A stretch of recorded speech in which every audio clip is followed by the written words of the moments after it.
He has. I can't fix myself to anything. Anywhere. Or anyone. I've never been able to. That's what my life is. No, of course. Not because I don't want to. Because I might. But if I do fix myself to somebody, I know sooner or later it'll hurt.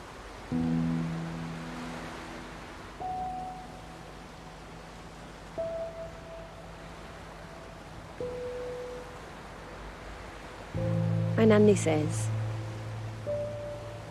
courage is knowing something will hurt and doing it anyway. Mind you, she also said it's the definition of stupidity.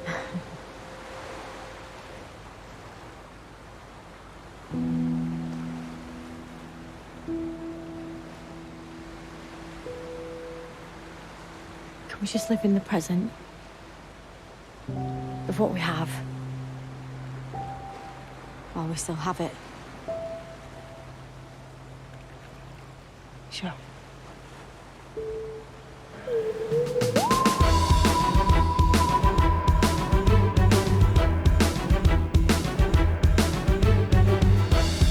No, that's what he did. But he realized he had too many plot points, and he was like, "Hey, that could be an Easter special." Called it. Absolutely called that happening. I've had some of my notes for this episode, but the notes aren't that interesting, so I'm not gonna read them. Hang on. I'll pull it up on iPlayer, but I might just skim through it. Yeah, we can skim through and be like, "Oh yeah, I remember this scene." Yeah. Because I kind of just don't want to watch it again. Yeah, might get Wikipedia up as well, just in case. Oh yeah, Wikipedia the plot. That'll save you time. But, you know, we can read Wikipedia and be like, I don't remember this happening at all until you look at the actual episode on iPlayer. Yeah. If there's one benefit, I think, to Doctor Who being as bad as it is right now, is it takes a lot of pressure off my own writing. Because why do I have to be creative and try to think of like solutions and motivations for characters when BBC's primetime TV show doesn't? You know, this is good material for the actual episode for right to record. Well, but yeah, totally. It's shocking how little. This was written by 2 writers as well. And normally those are the better ones, yeah. Yeah. It doesn't make any sense. Yeah, right. I'm ready and recording. Great, I'm recording too. Alright, 3, 2, 1.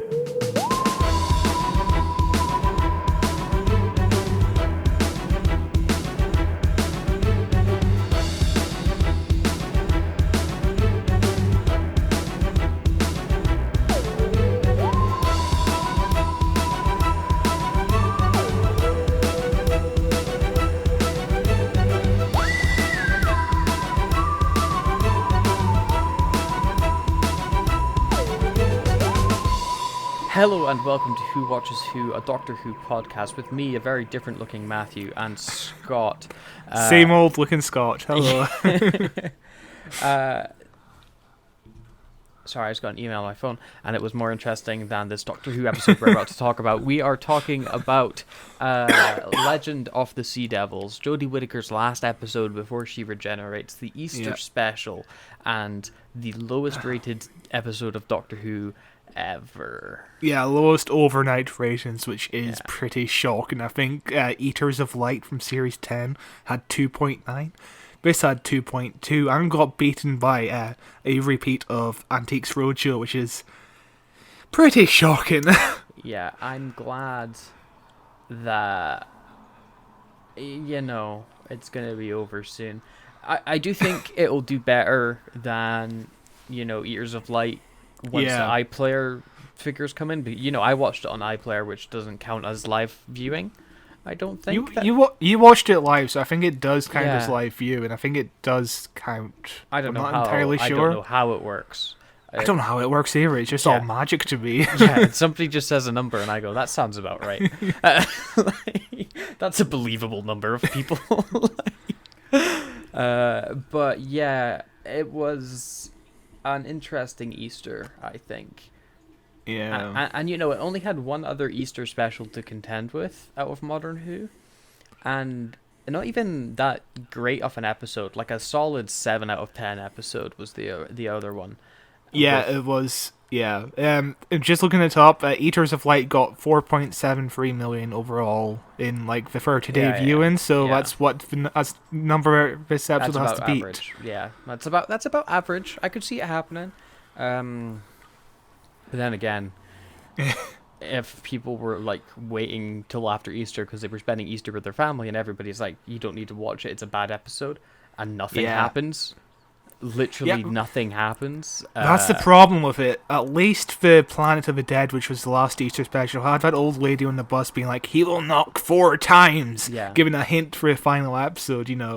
Well, this one has the stuff with Yaz and the Doctor, which it does. I did enjoy. I will say it was my favorite stuff from the episode. And some of the best looking Doctor Who has been in a while. With all those underwater shots and some of the sky shots as well, where sky is CGI. It was a mix. I think the CGI for the most part was genuinely horrendous. Like it took me out of the episode so many times. There were just special effects shots all the time where there didn't need to be. Them skipping the stones was the worst looking special effects I've seen in years, and I watched all of Flux. But yeah, that underwater shot of the TARDIS, that like wide shot of the TARDIS underwater. Oh my god, that's like wallpaper material. That was beautiful. Could you imagine buying like a water painting of that shot? Yeah, That'd be incredible. I'd buy that in a heartbeat. Yeah, in 2 heartbeats, because Doctor Who has 2 hearts. Haha, haha. Reference.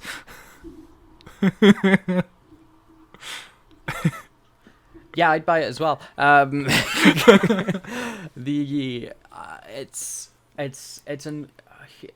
not the issue that this episode falls into is the issue of mediocrity, where it's not terrible. There are some good points, but mostly it's just forgettable. It is just bland, and that's why like Antiques Roadshow. People wanted to watch that. That was more exciting than this episode of, quite frankly, the most confusing episode. And I watched all of Flux. Yeah, I don't think it was confusing. I think I was too so much. confused. I was like, what is going on? I think the pacing was just way too fast to keep up with what was going on. There was no time to breathe. If you blink for 1 second, then all of a sudden something else is going on. I said to you when we were watching it, it feels like I'm watching part 5 of a story. Yeah, everybody suddenly knows what's going on and who these villains are and what's happening and how to solve the problem within 2 minutes of the episode. Yeah. Like 5 minutes into the episode, the Doctor meets the first Sea Devil, and she's like, "Oh yeah, quick, Dan and Yaz, pull this rope," and all of a sudden the Sea Devil is trapped. Like, why was that fishnet there? How did the Doctor telepathically communicate this to Dan and Yaz? How did Dan and Yaz know how to pull the string correctly? It's... I have the answer. Yeah? Well, they read the script, and the script said that they did it, and so they did it. Oh, okay, that's fair. That's very meta. Have you ever see The Dead Don't Die? No, I haven't. It looks shit. It's pretty good. It's a really dry zombie film. It's one of the weirdest movies I've ever watched, and the comedy is like so dry. It's kind of great. It took me 2 viewings to actually to get the movie and actually like it. Like there's this point in the movie where something happens and you just go, why is this happening? This movie doesn't make sense.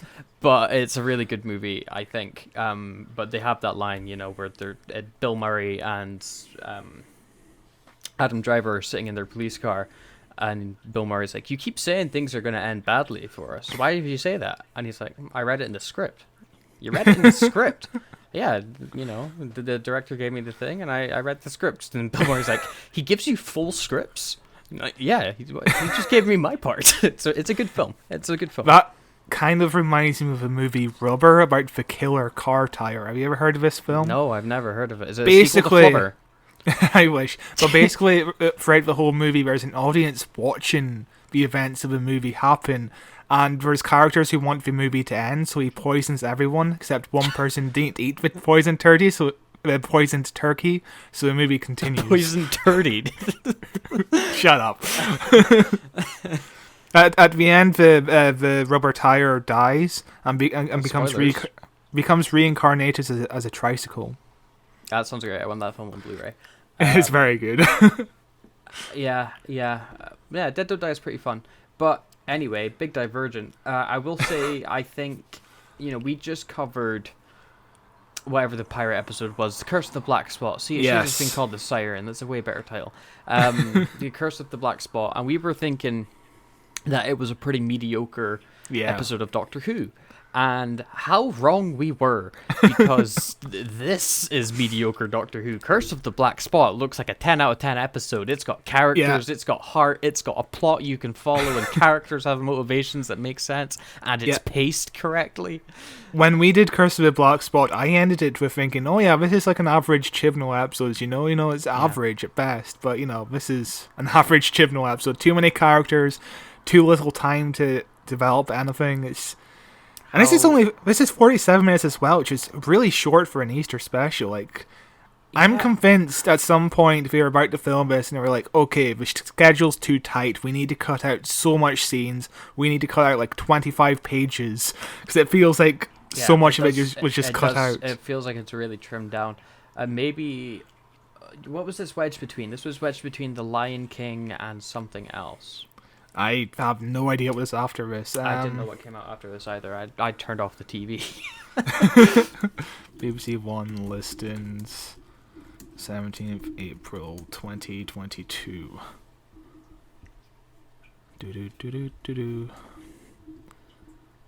Country File.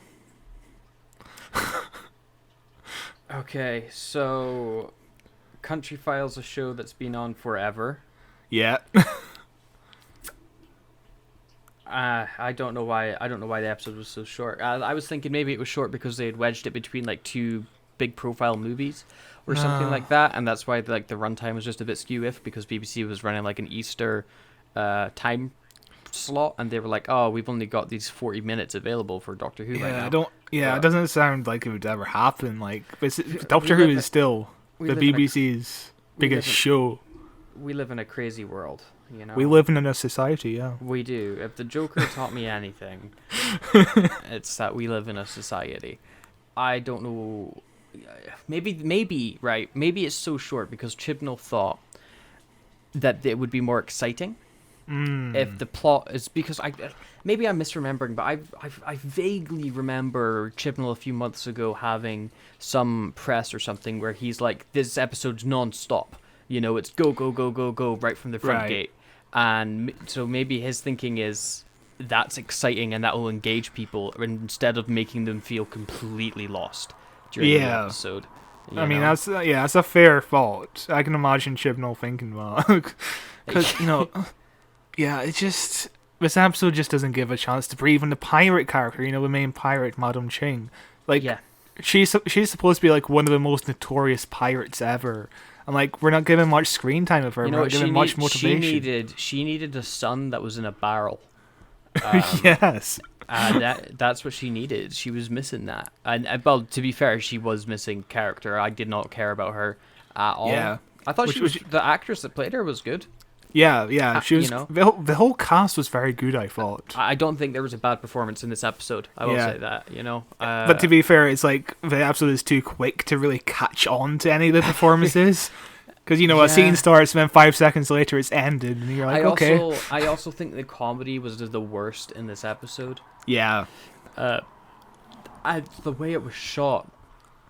Obviously, it was still shot during COVID restrictions, so they had to, do some stuff. But there's the opening scene with the Doctor, Yaz, and Dan when they come out the TARDIS. I don't get the sense that they're even in the same space when they're talking. It's all shot with individuals, like, and there's like no wides, and it's the most awkward looking setup scene, and they're all trying to have comedy, but the pacing and the timing's all off because clearly they were shooting it separate from each other because of COVID restrictions, and it is just it did not land for me at all. There were so many moments that threw me out of this episode. Yeah, like so much of the action as well are just too quick to catch on what's going on. When all of a sudden people are moving around positions, we're like teleporting because the episode is just cut that quickly. Yeah, not to mention the terrible special effects that are flashing over the screen whenever they're having their sword fight. Yeah. Like the lightsabers that the Sea Devils have, with just the terrible... And did it seem slow to you? Did it seem like they were moving their weapons really slowly? Yeah. To me, it felt like it was really, like, slowed down, you know, which is fair enough. That's kind of what you do when you're shooting an action scene, but then you speed it up in the edit to make it look like they're going... Yeah. Pa, pa, pa, pa, pa, you know? But, yeah, it was... Yeah, there's nothing to talk about in this episode, to be honest with you. Like, I didn't catch on to anything apart from just the Doctor and Yaz stuff, which was surprisingly handled really well. Yeah, Dan didn't out Yaz again, like he did last time. Although there was a conversation where Yaz was like, Did you out me to the Doctor? And I did like the Doctor's teasing and the kind of like awkward flirting between the two of them, you know, where the Doctor's like, oh, you know, we're kind of on a date, and then looks at Yaz and then looks away as Yaz looks at the Doctor. I thought that was kind of fun. Yeah, and because then, we've established this Doctor is very socially awkward. You know, a scene where the worst scene in her entire run with Graham. Yeah. Yeah, but at least here it feels charming somewhat. Yeah, it's got a quirk to it more than you want to hit them. Like, but with this scene, and I think the scene under the ocean where the Doctor is trying to wow Yaz, you know, that felt like the Doctor to me. You know, that's the Doctor hanging, like, who was it, Amy out of the TARDIS in space by the angle, you know, the Doctor showing off to try and impress the person that they kind of fancy. Isn't there a point underwater where they suddenly get eaten by like a sea dragon? Yeah. And then all of a sudden we're out of the sea dragon, just completely fine. I think the sea dragon was the Sea Devil base. Right, okay. Yeah, again, there's nothing to establish this. I think I could have looked away, but I remember they got eaten by the sea dragon, and then suddenly they were like inside the Sea Devil's like submarine base thing, which I assumed was just inside the sea dragon, and it was like a giant mechanical dragon. Maybe it wasn't. I don't know. Honestly, I don't care. But I thought the scene with the Doctor and Yaz, their actual conversation, is the best scene the Doctor and Yaz have had in their entire 3-season run. Yeah, like we started Flux going, oh yeah, this is a decent scene between the Doctor and Yaz. It was a scene where Yaz is like yelling at the Doctor for can't remember what happened. It was her not explaining stuff to Yaz, and Yaz was really upset about that. They were getting annoyed at each other. Yeah, which was a decent setup, but it never amounted to much in the Flux, did it? Honestly, forgot it happened until right now. Apart from that episode where the Doctor and Yaz got split up, and Yaz looked at her hand, it was like, what would the Doctor do? Yeah, because she needs that constant reminder, because she's not a character of her own. No, she doesn't have a brain, you see, and so she needs that. If she didn't have that's why she doesn't remember she's a cop. On that hand, it used to say, you are a police officer. But she got rid of that for what would the Doctor do, and that cop thing just left her head completely. Yeah, but that scene with them underwater, good scene. Wish we got it earlier so that their relationship actually felt like it had some meaning, because in that scene, or maybe a scene afterwards, it's a scene afterwards, but the scene afterwards where they're in the Sea Devil base, and the Doctor's like, yo, you're like, I kind of like you, Yaz. I like you more than my wife. But I was a different man back then, you know? Which I thought that was kind of a fair justification, because the River Song story is ended and the Doctor keeps on living. But that being said, the Doctor shouldn't be with anybody besides River, and it breaks my heart every time. Speaking of under the Sea Devil's base, it looks so much better than it did in the Sea Devils, the original Sea Devils. I reckon it looks now how they wanted it to look. Yeah. In the original Sea Devils, if you remember, if you listen to our episode covering that Sea Devil story, the original Sea Devil base was a high school gymnasium, like a drama studio at a secondary school. You know? Yeah, it just had black curtains around the room, and black all of a curtains sudden and big black boxes that built into prison cells. Like, yeah, like here, the lighting as well was really good lighting overall. But the scene is just one of the worst scenes of Doctor Who. This episode, I would say, because there's a point where there's a prisoner in like a tube, and he gives exposition for like 2 minutes, and the Sea Devil's like right there, and the Sea Devil didn't hear any of this exposition about any of it. My favorite bit is when the Doctor and Yaz traveled back in time, abandoning Dan. They traveled back in time to watch this prisoner dude 100 years before get into a fight with the Sea Devil and narrated it for us. Because so that we could understand what was happening as well. Because Chris Chibnall thought he was writing a Big Finish story by mistake. Yeah, he needed somebody to be like, oh my god, they're moving across the ship and they've just explained this thing to them and they've said this and they're doing that. It was... Has Chris Chibnall forgotten how to write? I honestly think so, because a lot of his scripts are just exposition dumps. His old episodes, while not great, yeah, were better. And is that just because like Moffat and Davis were editing them? Yeah, I don't know. I presume so. I'd be a large part of it, because Moffat and Davis did do a lot of the editing, rewriting. Mm-hmm. But here, Chris Chibnall is just basically on his own. Chris Chibnall has written like the last 10 episodes of Doctor Who, which I imagine would be hard on him. I'm not envious of the position. It's especially with COVID, like getting 9 scripts out in COVID times. That's oof. Imagine I asked you to write 10 brand new scripts of Doctor Who that were going to massively affect the canon. You would have a panic attack. Be like, what? And also everyone online's gonna call you an idiot.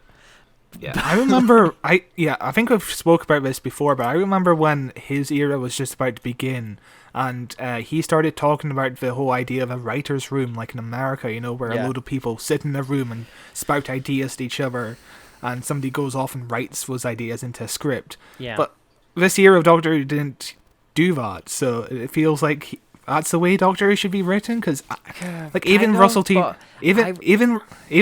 Davies was like close to the wire so many times in his era of the show. Like if you read the Writer's Tale, his book, he's like, oh shit, I'm like 7 days till my next deadline. I haven't written anything yet. The American method of having like 15 writers for every episode, like The Simpsons, they have like a whole like cast of people, and then one person or two people get the credit to actually type up the scripts or whatever, or come up with the most ideas, is an effective method for the most part. But I way more prefer the British method of one very stressed out person. Let's be fair, usually a white guy. It's the BBC.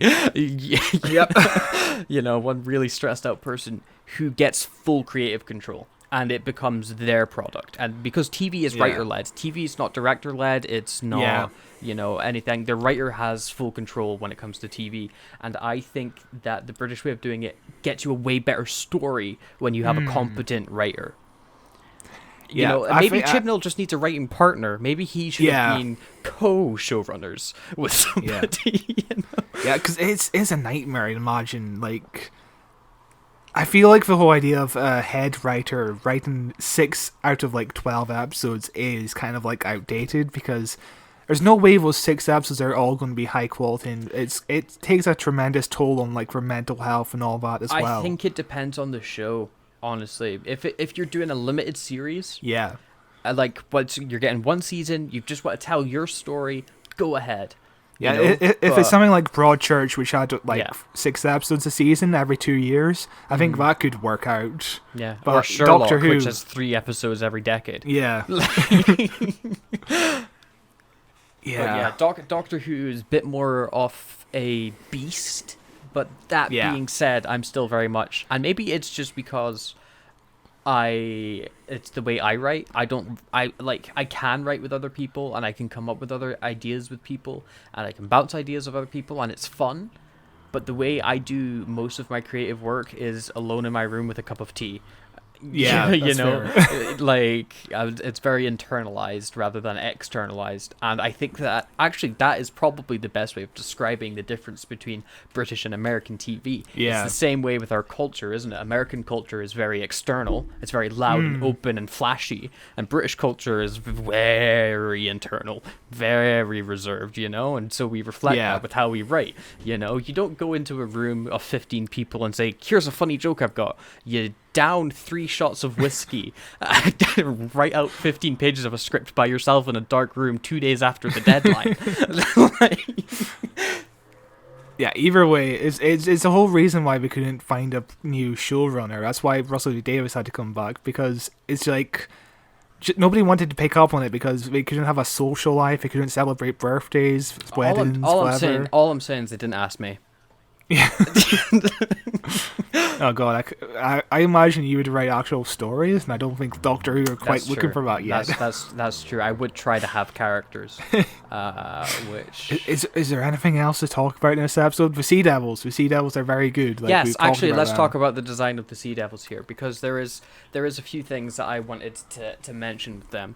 First of all, I unironically love how Chibnall really played true to the original Sea Devils showing up, in even going as far as to only having one Sea Devil talk, you know, and not giving the Sea Devils a personality. It's perfect. Yeah, it's exactly what the Sea Devil should have been. And also, the mouth doesn't move either. It's just it's just this weird CGI kind of morphing. Yeah, I think it does slightly move, but it doesn't move that much, which is kind of a shame. But I do like that. I do like that they look almost exactly the same. Yeah, it's a really good modern update to the costume. The only issue I had is I thought they had too much CGI. To like the eyes and the nostrils. The nostrils would like weirdly flare up, and they were clearly just getting morphed, and it didn't look that good. And the eyes as well, they would constantly make pop and kind of move around, which to me just made them look... I mean, maybe that's what they were going for. They looked terrifying, you know. It was really unnatural looking, and I kind of preferred, when you see the still images of the puppet that they had, I preferred the dead eyes of the puppet more than the CGI eyes. But, you know, that's down to personal preference. I can't really say I noticed that too much. Really? But, you know, I do think the bad special effects do count down to, this was just rushed. Because if you remember, the BBC asked for this episode kind of last minute as well. Yeah, I don't know how much blame we should be putting on Chibnall when this was, you know, most likely a disregarded script from Flux when he went, I would like to do this, but can't do this. And then BBC went 2 weeks before, hey, give us an episode. I've got something in the bin. Hang on, let me glue this shredded piece of paper back together. we know that Eve of the Daleks was written in like 2 days or something, and we obviously had to use a limited set and make use of that. And I think Eve of the Daleks is a much better episode than this is. Yeah, I'd rather watch Eve of the Daleks again than this one, because Eve of the Daleks has a story I can understand for the most part. Yeah. You know, even if it does break its rules slightly. Also, you know, just thinking about the way that writers work and having Chibnall have to write a script for primetime TV in 2 days, I'm honestly shocked he's not staying on longer as showrunner. He's the shortest tenured showrunner in modern Doctor Who. Oh wow, yeah. I'm stunned. He had to write a script in 2 days. Why would he ever leave that position? Yeah, and also just all the hate, much unwarranted hate. Like we can sit here and critique his writing, and I think that's fair for us to do. Yeah. But so many people are just like, oh yeah, his era's woke. He's a leftist propagandist. It's like so much shit thrown at him. To be fair, we're also leftist propagandists, so we can't really speak too much, otherwise they're not going to send us our paycheck. So, you're right. You know? But, yeah, there's flaws with the Chibnall era. Yeah. Unmistakably, there are flaws. Yeah. Yeah, I spent most of the Chibnall era thinking, I'm cautiously optimistic about how this is going to end up. I think this is going to get better, right? I mean, all of a sudden it just all goes downhill. Like, I think season 11 was okay. Season 12 was okay for the most part. And then I think the last 2 episodes of season 12 kind of let me down. And then I was like, okay, maybe we can do the whole Timeless Child story arc, do a decent job of it. We're 8 episodes after the Timeless Child was introduced, and we're nowhere near closer to understanding what the fuck is going on with that storyline. We have only got 1 Jodi episode left, so yeah, what I'm going to do right now, I'm on iPlayer, I'm going back, I'm going to look at these episodes, and we did this last week with Matt Smith's season 6 or whatever the hell. Let's see how many actual Jodi episodes I enjoy out of these. Give me a and second. Which one's the best series? So okay, we start with The Woman Who Fell to Earth, which we have covered. One of our earliest episodes, actually. Go back and listen to that one if you want to hear Scott's bad audio. Scott, hang on. You're recording your actual microphone this time, right? Yes, I am. Okay. Because, last week, the last half of the episode was just my laptop audio. Yep. Yikes. It was a shock for me when I was editing. I'll tell you that much. I was just like, this is bad audio. But The Woman Who Fell to Earth, we've covered it, and spoiler alert for that episode, we kind of weren't into it.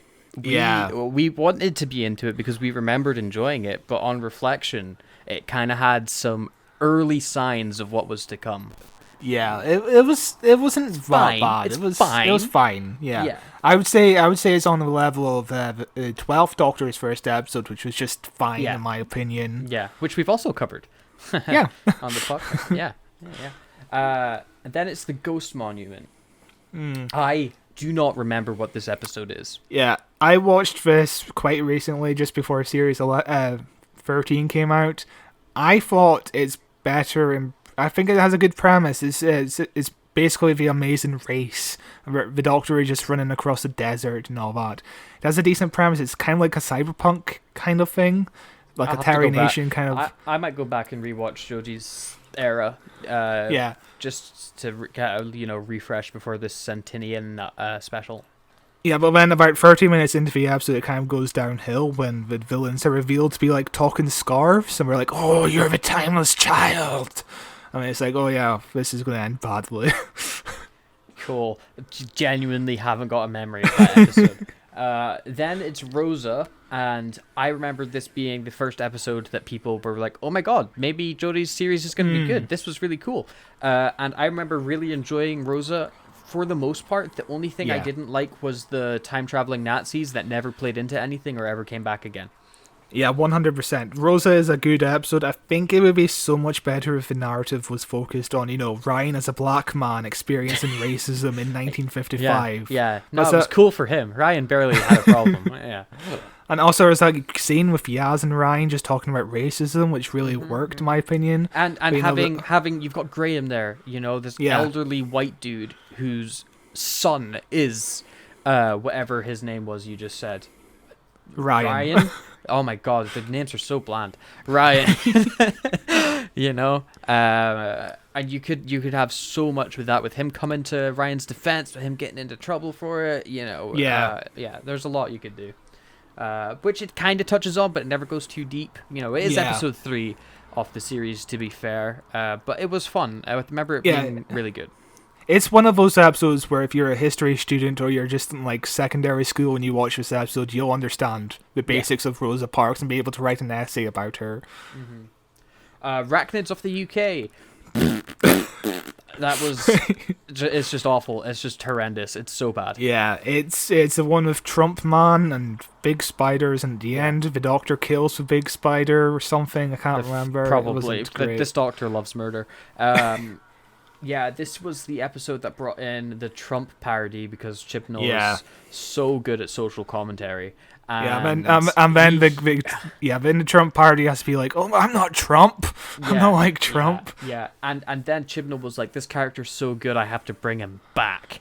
Out of all the characters, that's the one he brought back. It was bad. And he was played by the guy from Sex and the City who got cancelled because of sexual assault allegations, I think. So that was just like Trump. Big thumbs up. Big thumbs up. Great stuff. Then it's the Suranga Conundrum. And we're falling into classic Chibnall problems here. His episode titles are the worst. And I don't know what this episode is. And without opening the episode, here's the BBC's description. The Doctor and her friends, ...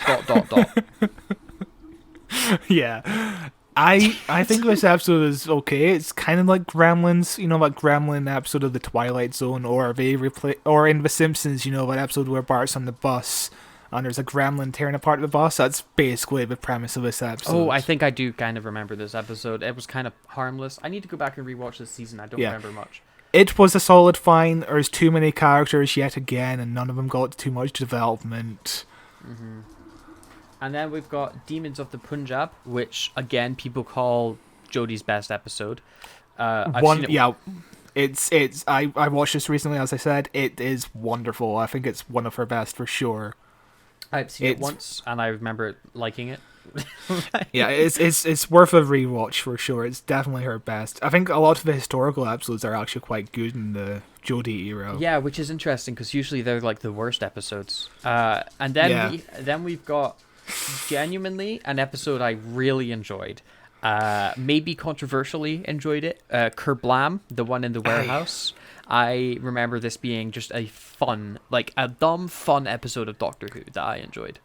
I enjoyed it for like the first 40 minutes until the end message was like, oh yeah, Amazon is fine, with all the overworking, and like there's a point where characters but are... Scott, the film Nomadland won an Oscar, won Best Picture, and that film is literally centered around how Amazon's the best.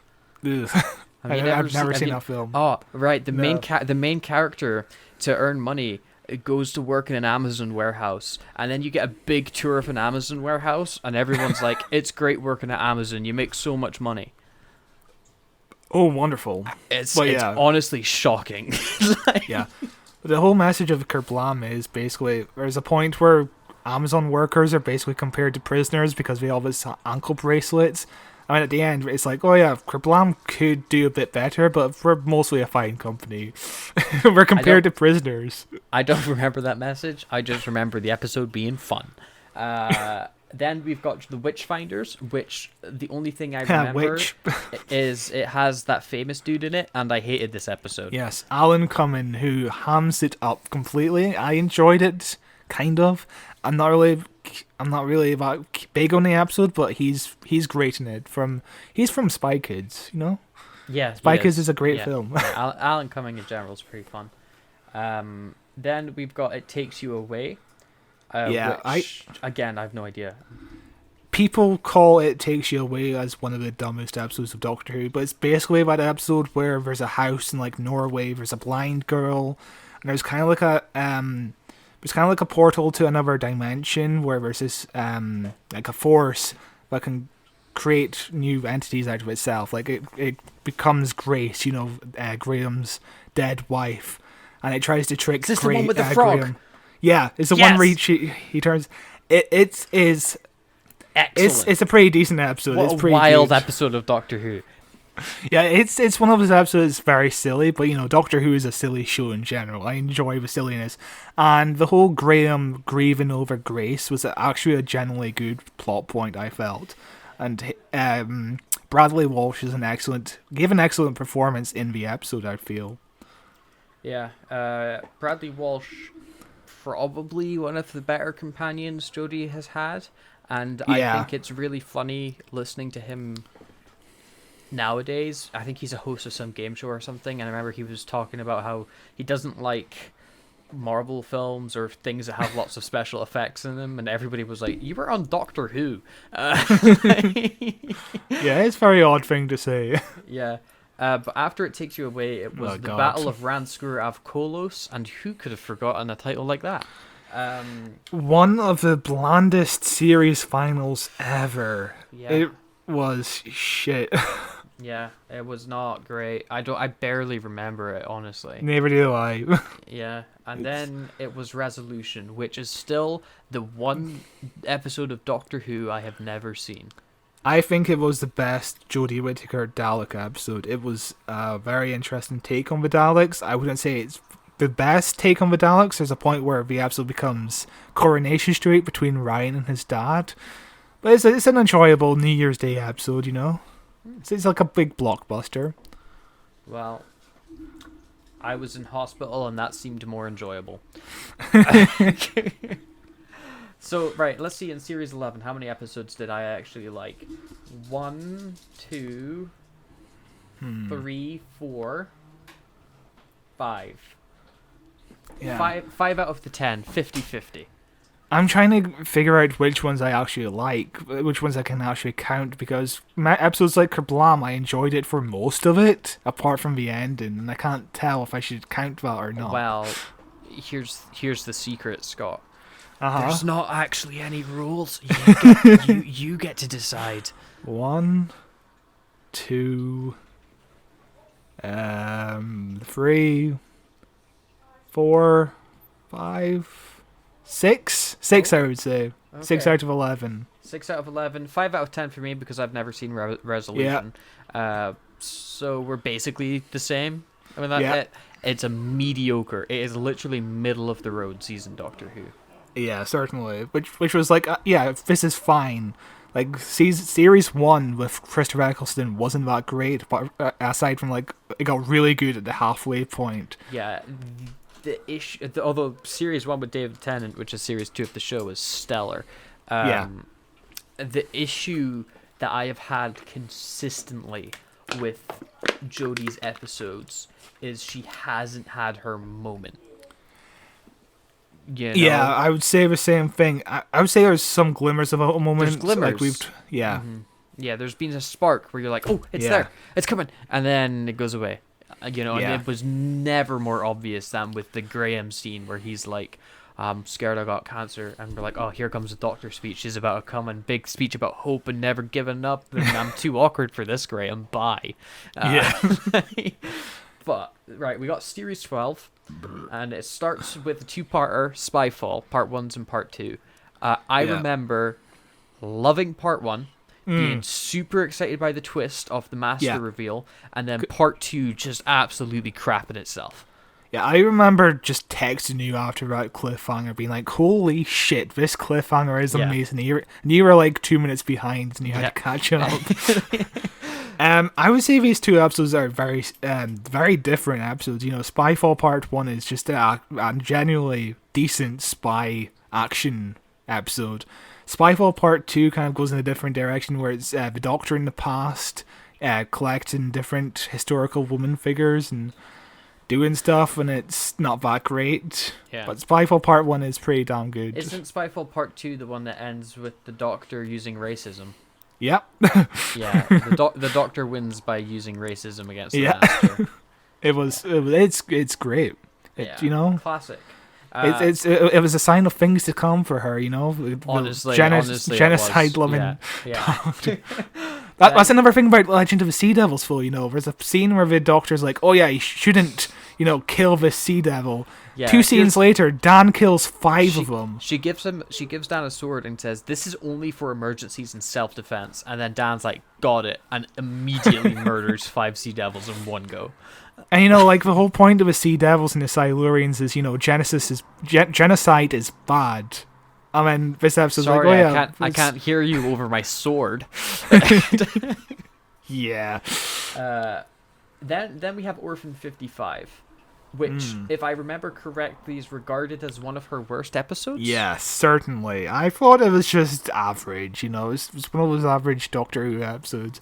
The twist isn't that great. It's not great overall. It just feels like a boring environmental message, which is fine. But this season has like 2 environmental episodes. Yeah, because it's woke. Yeah. Woke. And then it's Nikola Tesla's Night of Terror, an episode I remember loving. Yeah, that episode's really fun. Again, the historical episodes are very fucking good. Yeah, who would have thought that the historical episodes would be great. Then it was Fugitive of the Dune. I remember liking this episode. I barely... Again, this is going to be a recurring theme with a lot of Jodie's episodes for me, I think. A lot of them are so bland, I forget about them a week later. Yeah, Fugitive of the Dune was fine at the time, but it's one of those episodes that's just entirely built on fan what's the word for it? Service. Fan service, sorry, yeah, and also just a whole bunch of foreshadowing for the series final. Yeah. You know, we had, obviously, the Dune came back, that's big. Captain Jack came back. And Captain Jack's role was like, oh yeah, the series final is going to have a lone Cyberman, beware. And that's the whole story. And also the Fugitive Doctor was revealed. And this is where the series 12 kind of like goes downhill. It was fun. A fun episode of fan service, though. I remember enjoying the fan service. I never really got on board with Captain Jack in the episode. He just kind of stood around in the same set. Felt the Captain Jack coming back, and when he comes back again, it felt underused. It felt, why are you only bringing him back for one scene? What's going on? You know, it felt like a wasted opportunity. And they teased him coming back as a companion, and then obviously John Barrowman happened.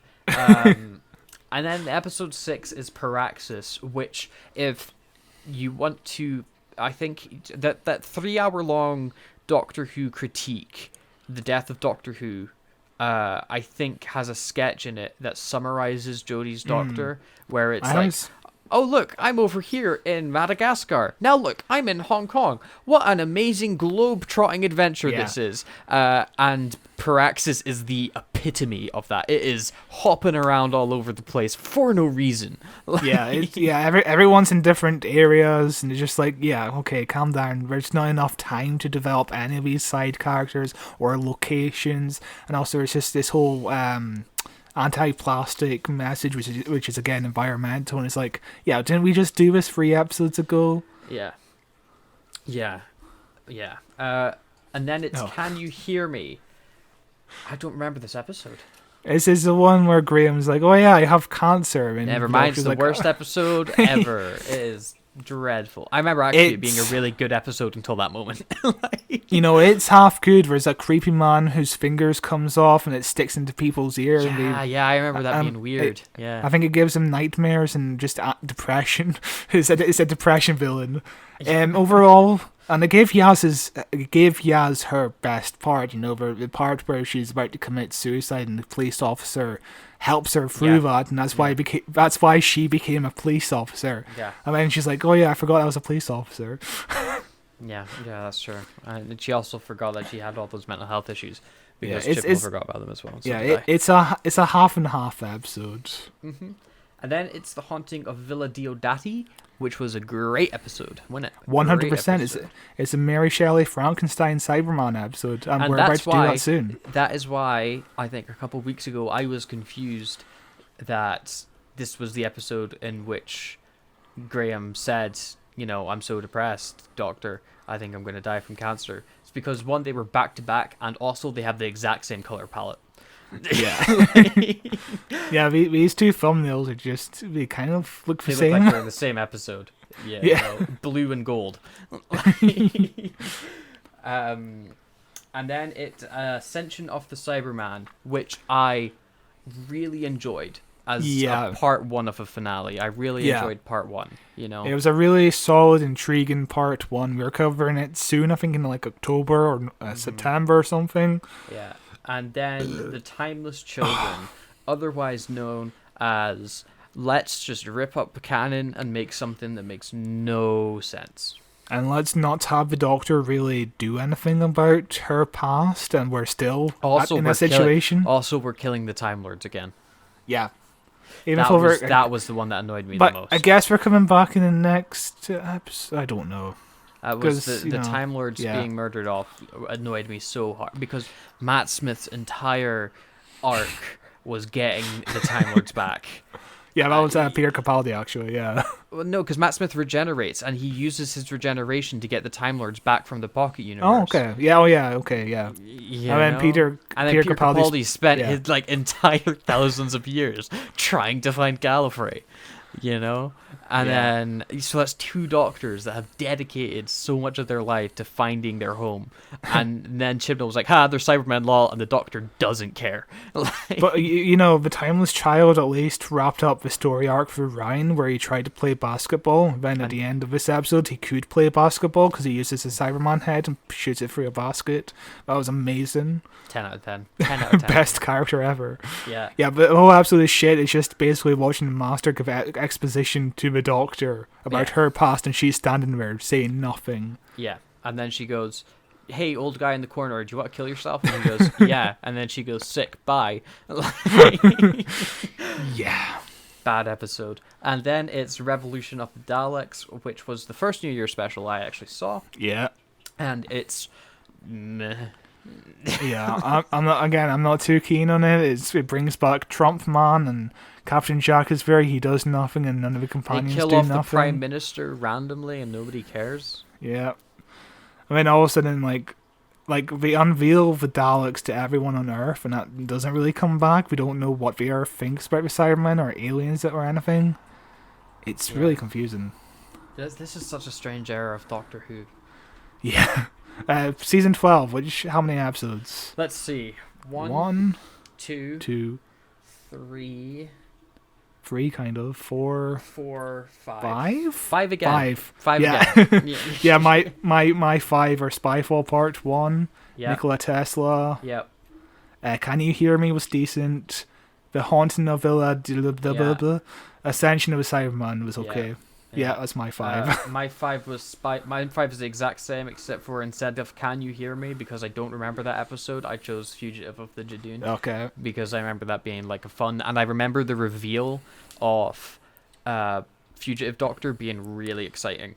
Yeah. You know, and so also at the moment not making sense because she has a TARDIS, which that looks like a police box, whatever. Oh yeah, that's never explained, is it? It doesn't make any sense. Yeah. So yeah, at the moment we're sitting half and half. Half the episodes are good, half the episodes are bad. Yeah, consistently across both those seasons, and then we've I reckon season 13 is going to be the same, half and half. Then we've got Flux. Yeah. Okay, so we covered Flux when it came out. We've got a whole litany of episodes if you want to listen to our thoughts on each of these, but let's rapid through these. So we've got the Halloween Apocalypse, the first Flux episode. What did you think? I remember being optimistic about this at the time, but the Halloween Apocalypse is just basically scene after scene setting up plot points of the episode, and it doesn't really give time for any of those plot points. All of a sudden, like, Yaz and the Doctor are falling out, and then Diana is all of a sudden like, or somebody's all of a sudden like, oh yeah, Doctor, I recognize you, and we're supposed to be like, what the fuck is going on? And then they move past that scene and go on to something else. In hindsight, it's not the best episode. It's like half good. Some of the scenes are decent, but Yeah, I remember we were both kind of intrigued by it. I think we called it the best season opening. Yeah, we did. And forever, because we were really on board. I think retrospect, because we know where it goes, ruins it. But for the most part, I remember this being a fun episode that kind of gets you in. I think we called it the best series opening since Series 6, which was The Impossible Astronaut. And I don't hold that opinion anymore. Yeah, I don't think I hold that opinion anymore either. But, hey, then it was War of the Sontarans. What did you think? An episode I really dug because, it's just an episode about the Sontarans doing stuff. Well, kind of. There's some other subplots that really don't add up to anything, but, the whole Sontarans storyline was just fine. Yeah, I remember enjoying it. Let's see. And then we've got Once Upon Time, which I think was the first episode we both really didn't like. Yeah, it was the one where the Doctor gets sucked into the planet Time. Oh my god! And she's dealing with the time alien people. And yeah, that doesn't go anywhere. Yeah, we found out that Time was a planet and it was controlled by these people that died. Yeah. And when the episode ends, those people still dead. And then nothing was answered after that. And that was the episode where the Doctor moved faster than light. Yeah, she turned into the Flash. Yeah. Then it was Village of the Angels, which was genuinely amazing. The best episode of Flux. Yeah, you know, Hands if down. two of the best episodes of this season was about actual Doctor Who aliens from the past. The ones that were barely connected to the Flux Yeah. story were the best ones, definitely. Yeah, it was excellent. It was really good Weeping Angel story. Yeah, and then it was Survivors of the Flux. No, Part 1 of the finale. I don't remember if much happened in this episode. It was the episode where Skeletor from He-Man killed the Doctor's mum, and she's never mentioned again. Was that not the next episode? No, I think it was episode 5. That was a big cliffhanger of episode 5. Yeah, who cares? What a terrible episode that was. And then episode 6, the Flux finale, where it turns out time isn't just a planet, it's also a person, and it kills the Vanquishers for no reason. We get no conclusions to anything, and it's just bad. What a terrible finale it was. Yeah, and I looked away from the screen for like a minute, for like a second, and when all of a sudden they figured out how to get rid of Flux, they put it inside the prisoner. Oh, yeah, dude. the Doctor commits genocide again. Yeah, she does. Yeah. What a terrible finale that was. Yeah. Eve of the Daleks. Eve of the Daleks was fun. It wasn't great, but it was fun. And Legend of the Sea Devils, as gone on this big tangent. We've covered through most of it. It's pretty bad. Yeah, Legends of the Sea Devil was so bad we didn't want to talk about it for much of this episode. So let's count this one. Let's see. Let's find out. 2 1, for me. Maybe 3 for me if I'm counting the Halloween Apocalypse, but in retrospect, not that good. I would be more comfortable with saying 2. Yeah, so that's 8. 2 out of 8. That's not great. That's quite a steep drop off. Yeah. So safe to say, it's not been our favorite. How much is that overall? era. Like, we did 5 out of 11. I did 6 out of 11, and it was 5 out of 11. So it's 11 out of 22. 11 out of 22, and then the next 30 one is episodes, so it's math. 13 out of 32? 13 out of 32. Okay. For me, I think I probably did math wrong. That's 40%. That's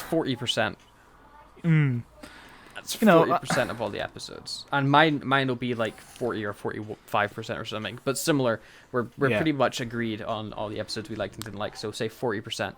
And a lot of the episodes I like, I don't feel too much desire to go back to them, in my opinion. If you were to ask me to rewatch any episode of Jodi's era, I would rewatch Village of the Angels. Yeah, I'd probably go Demons of Punjab, the Cyberman Frankenstein episode. Maybe and that's only 2 episodes I'd watch again in a heartbeat. Maybe. I don't want to watch any of the other ones. I look at maybe Nikola Tesla. I remember enjoying Nikola Tesla. Yeah. So that's 2 episodes I really love from this era. It's just a shame, isn't it? Because like, even, Series 6, we were talking about Series 6 last week, and I was like, oh yeah, there's 2 episodes in here that are really fucking good, and there's some really good crackers out of this episode. I think the series was half good and 2 really excellent episodes. Yeah, for me, I loved like all of Season 6 except like 2 episodes, But here it's like, oh yeah, none of it's really that good. It's like, most of it's just mediocre. Yeah, you like less than half of it. Yeah. Yeah, it's I hate to say that Community predicted it with Inspector Spacetime, but Community 100% predicted it. Minerva, the one female inspector, is the one everybody hates, not because they're sexist, but because her episodes suck. I feel so bad for Jodi Whittaker as well. She's given it her all. And she's mostly great. Occasionally, she's like, but most of the time she is excellent. But she's never had that moment, She's never had her war speech, or any of Matt Smith's speeches, or any of David Tennant's, oncoming storm, I'm an angry man, actually. Or even, Capaldi when he's yelling at the Dalek, There's nothing to really take from the 13th Doctor. Nothing I could point someone to as to this is why she's good. Yeah. I would say she has some great moments in Haunting of Villa Dioati, whatever that episode's called. I wish I could say that, but I don't remember the episode. Yeah, we'll get to the episode in like a few months, I think. So that's something to look forward to. Yeah. And maybe this next Doctor, whoever comes along to play him, or her, will be. I mean, let's kind of be fair here. It's probably going to be a guy, isn't it? Yeah. Yeah. So, do you want to talk about this next time trailer? Because we just went on a big tangent. Yes, I do want to talk about the next time trailer because it's the only thing that got me excited about Doctor Who, isn't it? And we could probably split up this next time trailer and make it a video on its own, maybe. Maybe. That sounds like a lot of editing. Right. Okay. So, we get a really brief trailer at the end of the episode with the Sea Devils showing scenes from the finale. You know, we get the voiceover from the embodiment of time being like, nothing's forever, no regeneration, no life, you're going to regenerate. Beware of the forces that mass against you and their master, which the more I think about that line, the more I hate it. Mainly it's because of the mass and master. The forces that mass against you and their master. Why not just say the forces that gather against you or grow against you or something, some other word other than mass. But we get a bunch of shots, of villains that we've seen before. We get the half-faced Cyberman. He's back for whatever reason. And then he died at the end of like The Timeless Child, and he's like one of the best Cyberman designs. I really love his design. We'll talk about more soon. The upcoming when we actually Haunting. cover his episode. Yeah. We also see a very clean-shaven master. Yeah. Which is an important note because the next time we see him, he's a bit Jesus-y. Being like, this is the day you die. And he still seems like he's really cartoonishly maniacal. Yeah. But the way that he delivers that line, I like it. I like it. His master's touch and go for me, but I think I like him. Yeah, same here. He's touch and go, but he's a really good actor overall. Yeah. And he did that photo shoot with Bach, so immediately the best. Put that up on screen now. But yeah, the biggest takeaway from this trailer is Ace and Tegan are coming back, even though they'll probably be wasted like Captain Jack was. So I'm kind of the interesting worried. part, isn't it? Because Ace coming back, that's great. That's really exciting. Tegan coming back is a companion that we have covered. She is the companion at the end of the Dalek story with the Fifth Doctor. Goes, this was way too violent for me. I'm out of here. I'm so messed up by this. This was terrifying and not fun anymore. And she's now like 60. She's now like middle-aged and side by side Ace firing machine guns. Doesn't make any sense. It doesn't make any sense at all. I'm secretly hoping that it explains somewhat in the episode, but knowing Chibnall's track record, I presume it's not going to be explained. No, I think he just brought her back because he's a fan of her. Same way he brought Ace back because he's a fan of her. I think Ace has more merit being actually back because the show got cancelled as she was companion. She never got an on-screen farewell or anything. Oh, that's tragic. And her holding a gun feels way more natural for her character than it does for the other character. Because Ace loved to blow shit up. That's her whole character. Yeah, and also she looks very cool holding that gun. Hell yeah! I'm looking forward to that. Fucking love Ace. Kate Stewart is back. Yes, we get Kate Stewart. She's back, and is she going to die? I don't give a shit either way because she was wasted in Flux. Remember she popped up for 2 episodes and did absolutely nothing? Snake Guy. She figured out Snake Guy, Scott. He was the most intimidating and important part of Flux. Do you remember how he played into nothing? Yeah, I remember him taking over Unit and not leading to nothing. Just nothing. It was shit. Yeah. Yeah. But yeah, Kate's back and she's probably going to die. I think she's going to die. Because you have to kill off somebody, didn't you? Yeah. And John Bishop is in one of those orange suits. The classic orange suits they've been used ever since that Devil episode. They just keep recycling them. I love it. It actually works because it's in the TARDIS wardrobe. It makes sense they've just kept. Yeah, the Doctor's just kept it. And it's an effective suit. It has survived so much. And then we see Jacob Anderson coming back. He was Yeah. in the last season, and I don't And really he was care. good. He was He good. was I good. liked him. I liked him in the last season. His storyline, while predictable and kind of didn't do anything for anybody, was fine. And my favorite.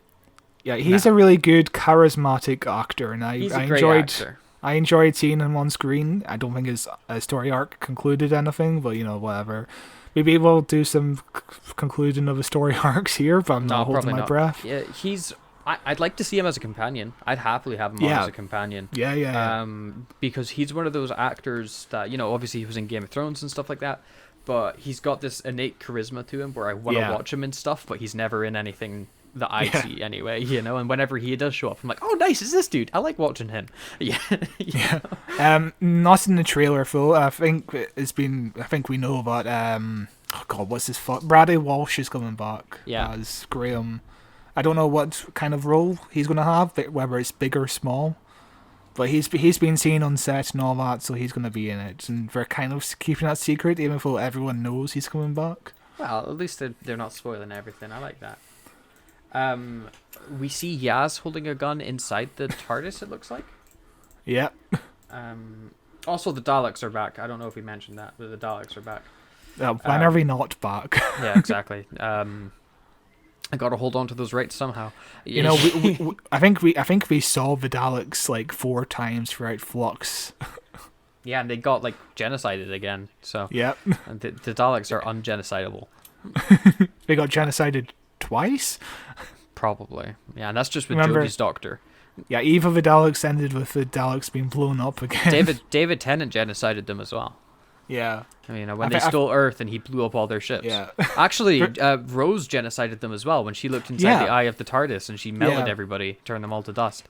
Yeah, I remember. Yeah. There's a point where a woman's beating up a Dalek. I presume it's Ace or a baseball bat again, like that'd a remembrance of the Daleks. Yeah, that'd be great. The Master is looking all raggedy with long hair and a long beard, and he's like, "Oh, you're going to regenerate." Hoo hoo hoo. And we then see the Doctor regenerating, and I kind of love the way the special effect looks. It looks like it's going to be a violent regeneration. Yeah, and she looks very terrified, and she's shouting for Yaz. Yeah, which is pretty exciting. I like the idea of the Doctor regenerating against their will for this next, because that's happened before, obviously with Classic Who. We've had doctors that have been forced to regenerate from like the Time Lords or whatever. They get shot or something happens, or if you're the Seventh Doctor, you just go to America one time and get murdered on the street. But with the more modern Who, like Eccleston regenerated because he kissed Billie Piper. Yeah. David Tennant regenerated. Amazing way to go for Christopher Eccleston. Why did Tennant regenerate again? Because of radioactive poison. Yes, he sucked up all the radiation. He had to sacrifice himself. Which is a pretty tragic one, because he definitely he was forced to regenerate. His version didn't want to go. He regenerated into himself at one point. Yeah, we'll be talking about his regeneration at the end of the year, so that's exciting. Yeah, good regeneration. Love that one. Matt Smith regenerated because of old age. Yeah, because he lived like hundreds of years. And what caused Capaldi to regenerate again? Something with Cyberman. I think the Cyberman zapped him, and he spent an entire episode trying to hold off the regeneration. And at the end of his special, he was like, "Well, yeah, I'm going to regenerate now." Yeah, because he goes through that whole chat with the First Doctor about letting go and moving on and stuff like that. Yeah. And thematically it works because the First Doctor also had to regenerate during that Cyberman episode. So see, that's a great regeneration. I don't know why you don't like it. We'll get to that eventually. It's so good, But yeah, so I like the Doctor. I remember I think it's the episode where David Tennant regenerates into himself. Yeah, where he's just running and he gets shot by a Dalek. Yeah, he's running towards Rose. Remember. And he just gets zapped, and you're like, "What? Oh my god, what?" It's like that moment where or when Matt Smith with the Impossible Astronaut, when he gets shot and he starts to regenerate, and then bang, he gets shot again. As a kid, that cliffhanger with David Tennant regenerating was fucking wild. I had to wait a whole week to find out what the fuck happened. I didn't know if the Doctor was actually going to regenerate or not, because obviously I was a kid and I didn't understand too much about how the show actually worked. Same. I loved that moment, and I also remember when they teased the next Doctor Christmas special, and just being so disappointed by it. But So what about this upcoming regeneration special? I think I'm cautiously optimistic, but there's too many characters. I think there are too many characters to wrap up the whole Timeless Child story arc. I have thrown caution to the wind. I am full Doctor Who hype again. It doesn't take a lot for me to get mega excited for Doctor Who. Show me one good trailer and I'm all on board. I'm 100% on board. This is going to be amazing. They're bringing back all these cool characters. Can't wait. The Master looks like he's going to be intimidating. Cybermen are back. Daleks are back. Awesome stuff. People are going to die. Jodie's going to regenerate. Maybe she's calling out for Yaz because Yaz gets killed. Or maybe the Doctor kills Yaz with the regeneration juice. Yeah. The explosion's so big. Whatever happens, I have a feeling that Yaz will die for sure, because I don't feel like she's one of those people who, like Clara, who suddenly went like, oh, you're an old man, Doctor. I'm not in love with you anymore, Doctor. Yeah, but to be fair, Clara then got murdered by a crow. But I think Yaz, the actor for Yaz, has teased Yaz dying. Yeah. I think she's been pretty open about, stuff with Yaz is going to make you cry, and things like that. But I think the Doctor inadvertently killing Yaz would be super tragic, because in this episode she's saying that, after River, she really didn't want to get close to anybody else, because even the stuff with River has ended now, and that felt like it would go on forever, and the Doctor outlives everybody, but Yaz is making her feel like maybe she could open up her heart again. And then if the Doctor during her regeneration causes an explosion and something kills Yaz, or the Master just kills Yaz in front of the Doctor while she's helpless and regenerating or something like that, one gives the Doctor that tragedy that the character needs, that motivation, that hurt to isolate themselves and become a different person. I think Yaz has to die. And then we'll just watch them kill off Dan instead. Oh yeah, Dan was in his shot for 1 second, him in the orange suit. Yeah. But you speaking of the Master potentially killing Yaz sparked something in me. Tegan, the Master killed Tegan's aunt. The Daleks, it was the reason she stopped wanting to travel with the Doctor. The Cyberman killed one of her best friends. So, there's a lot of potential for an arc for Tegan here, but we're not going to do it. It's too... Unless this special is an hour and a half long, it's too deep of a cut. Yeah. The most of the special is going to be 75 minutes, because that's the longest Doctor Who has ever been, I think. Which is kind of a shame. Isn't the movie 80 minutes? I mean, the movie's a movie. But it's a 2-part episode of the movie. Yeah. I am extremely excited, And if BBC spokespeople are to be believed, the new Doctor's getting announced next week. So I don't believe that. I think it'll be summer. Yeah. The thing is, we're not expecting the next episode to be November till next year. This regeneration special is probably going to come out in October. This year, yeah. So it feels like Russell D. Davies would probably shoot around October time, which would be the perfect time to announce the next Doctor in the regeneration special. I think this is the first time we could actually do it properly. I think if the ratings for this episode do not improve from iPlayer views... Yeah. They will announce the Doctor prematurely to get people excited for the regeneration. Or they'll be like, oh yeah, we're going to reveal the next Doctor at the end of this episode. So you have to watch this to find out who the next Doctor is. They will never do that. The BBC will never, ever do that. They will reveal it 3 months in advance. Yeah, I remember they revealed Jodi replacing Capaldi super early. They revealed Capaldi replacing Matt Smith really early. They revealed Jodie Whittaker replacing Capaldi just after his 10th series, just before, I think it was July of that year. It was right after the 10th series aired, and just 5 months before the regeneration special. Yeah. Yeah, right halfway through. I think And it'll then, be similar. Peter Capaldi was announced in August of 2013, and like 3 months later, Day of the Doctor happened. So it wasn't that far back. I can see it coming up sooner than other Doctors, just because Yeah. it's such a big change for the show, and they're wanting to capture more the wide audience again. Yeah. Yeah. But yeah, I'm not too sure how to feel about this Regeneration special. I'm hoping for the best, but there's too many characters to juggle around. Regeneration specials always get me hype. I Yeah. always get excited. And I think there's too many plot lines to wrap up, and I don't trust Chibnall to wrap up any of them. Nothing's getting wrapped up. Who cares? At this point with Chibnall's storylines, right? Who cares? Who cares? Like, It's do you done. remember? We've survived it. It's done. It's over after this. This is a victory lap for us. Yeah, I am excited for the next era of Doctor Who. Perhaps the most excited I've been for a new era of Doctor Who ever. I am extremely excited. I cannot wait. When Russell T Davies was leaving, I was super sad because I loved the Russell T Davies era. When Stephen Moffat was leaving, I was kind of happy. I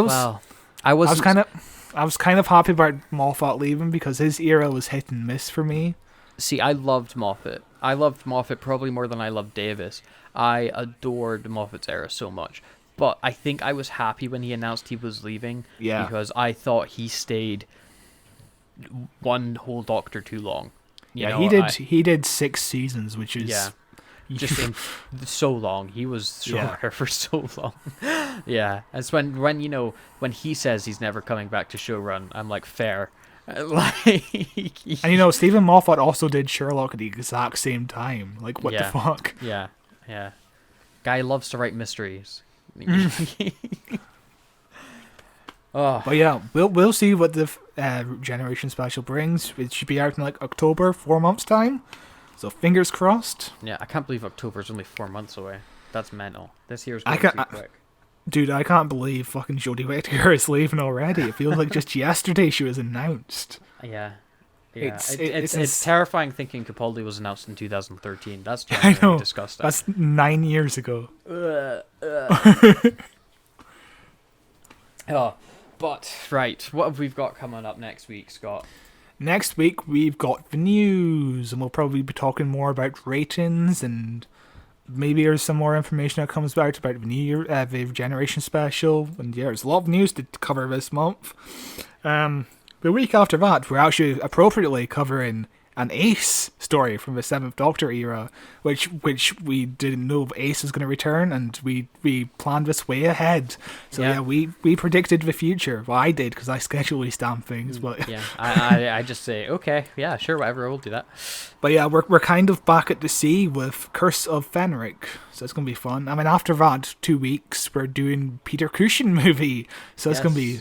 That is, it's going to be a very long one, and it is coming out on our 1 year anniversary of the podcast. Aw, so cute. And so we will be, it's Doctor Who and the Daleks, the movie starring Grand Moff Tarkin himself. The most interesting thing, I think, is, Curse of the Fenric, happy coincidence. Doctor Who movie, unhappy coincidence, because they're releasing like the 4K re-release like a month after we actually cover it, Not even a month, it's like 2 or 3 weeks after we cover it. Oh, it's painful. Like, what the fuck? But hey, maybe releasing it that a little earlier will give it enough of a boost to the algorithm that people will be looking for reviews. But yeah, we've got that coming out, and that's going to be a long one. So look forward to that. But until then, what did you think of Jodi Whittaker's era since it's coming to an end? Send us an email at whowatcheswhopod, and we'll read it out next week and chat about it. And also, I'll send you a photograph of my face. He'll do that. I emailed into the podcast the other week, and he emailed a picture of his face. It was I will do it. I will. It was kind of scary because he looked so angry at me, but Yeah. I'm always angry at Scott, though. He's got the worst Doctor Who opinions. So, what did you think about Jodi's era? Or did you skip Jodi's era? Was it just not for you? I'd be interested to know how many people actually bothered to watch Jodie's era. Would be interesting for people to listen to this podcast about seeing the Jodie Whittaker era, but considering we've covered so much of Jodie's era and we talk about it all the time, But yeah, email us at whowatcheswhopod@gmail.com. I'd be very curious to see. But in the meantime, you can find us on Facebook at Who Watches Who, on Twitter at Watches Doctor. This podcast is available in audio form wherever you listen to your podcast. It's also available in video form. Hello, on YouTube at Who Watches Who. Just search us up. You'll find us immediately. There's also links in the description for everything you could ever possibly desire. Wow, look at that forward thinking. Brilliant. You can follow me on Twitter at Cloth223, and you can find all the film stuff I do at youtube.com/massyoutube. There's some okay films on there. I mean, they're pretty great, but they're fine. They're better than Flux. They're better than Flux. 100%. That's not hard, to be fair. You can film yourself masturbating in the toilet, and that'll be better than Flux. That's on the other channel. But yeah, until then, we will see you next week with our news roundup. Bye-bye. Bye-bye.